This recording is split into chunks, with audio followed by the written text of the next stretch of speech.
जब नहीं दिख रहा था और भी खड़े हैं। बोले अब किसके लिए धोना चाहते हो? बोले आप तो गंगा पार कर कर चले जाओगे, लेकिन ये जो गांव वाले लाइन लगाकर खड़े हैं मुझे मार डालेंगे। बोले अपने आप पी गए, हमें नहीं पिलाया। तीसरी बार भगवान के चरणों को धोया और केवट जी ने सब गांव वालों को आज चरणामृत पिला दिया। चरणामृत का प्रसाद पहले सबसे पहले किसने चलाया था? केवट जी ने। सबसे पहला चरणामृत का प्रसाद केवट जी ने पिया था। उसी के बाद चरणामृत प्रारंभ हुआ। अब सोचा यदि चौथी बार कहूंगा तो ये जरूर मार डालेगा मुझे गोरे वाला। भगवान के कानों में जाकर बोले, घुटनों के बल गए, बोले प्रभु बस एक बार और धोऊंगा बस प्रभु। लक्ष्मण जी बोले मैं सब सुन रहा हूं, अब की बार नहीं धोने दूंगा। राम जी बोले अब तो कोई भी नहीं दिखाई दे रहा है केवट, अब किसके लिए धोना चाहते हो? बोले प्रभु यदि आप उन्हें देख लेते तो मुझे चौथी बार तुम्हारे चरण ना धोने पड़ते। चौथी बार चरणों को धोया, सारा जल ले जाकर केवट जी ने अपने पितरों के नाम का दे दिया कि हे पितरों, आज तक मैंने तुम्हें एक लोटा जल भी नहीं दिया है, हम तो तर ही गए, साथ में आज तुमको भी तार देता हूं। और केवट जी ने अपने पितरों को भी तार दिया, अपने पितरों को भी तार दिया।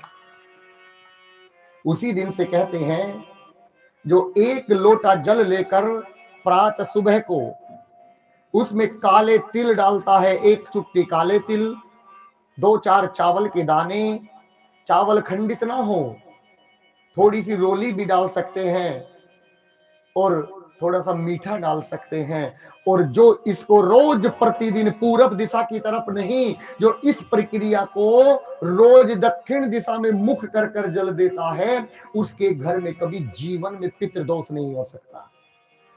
याद रखना, किसी पंडित धोरे जाने की आवश्यकता नहीं है। रोज प्रतिदिन एक लोटा जल में एक चुटकी काले तिल डालकर रोज प्राण नहाने के बाद एक लोटा जल दे दो।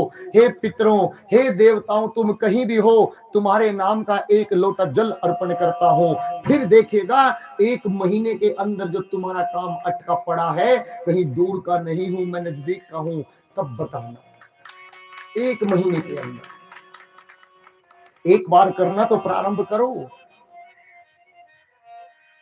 और सूर्य नारायण को भी जल दो, जो आप रोज देते हैं वो भी दो।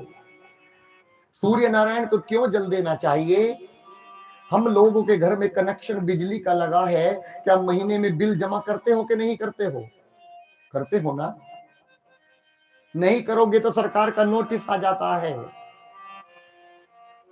सूरज तुम्हें पूरे दिन प्रकाश देता है, क्या कभी तुम्हारे घर पर बिल भेजा है क्या?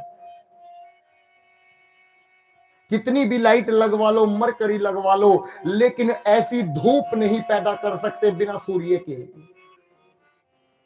यदि सूर्य नारायण का बिल जमा करना है, उसका टैक्स जमा करना है, उसके लिए कोई धन दौलत नहीं देनी है कि हे सूर्य नारायण, जो तुम हमें रोज प्रकाश देते हो प्रभु, बस आपका बिल रोज जमा है। कैसे? उसके लिए बस एक लोटा जल सूर्य नारायण को रोज दे दो, समझ लेना कि तुम टैक्स से मुक्त हो गए।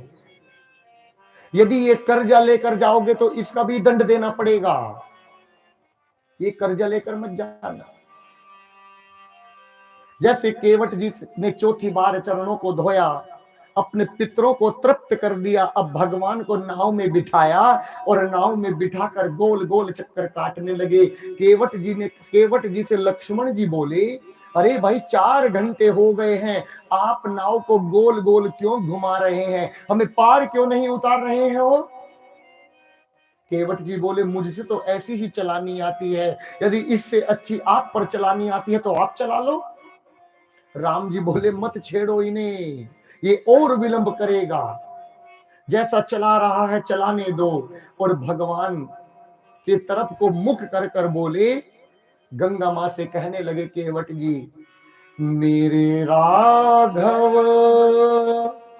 जी उतरेंगे पार, हो गंगा मैया धीरे बहो, मोरे राघव जी उतरेंगे पार, ओ गंगा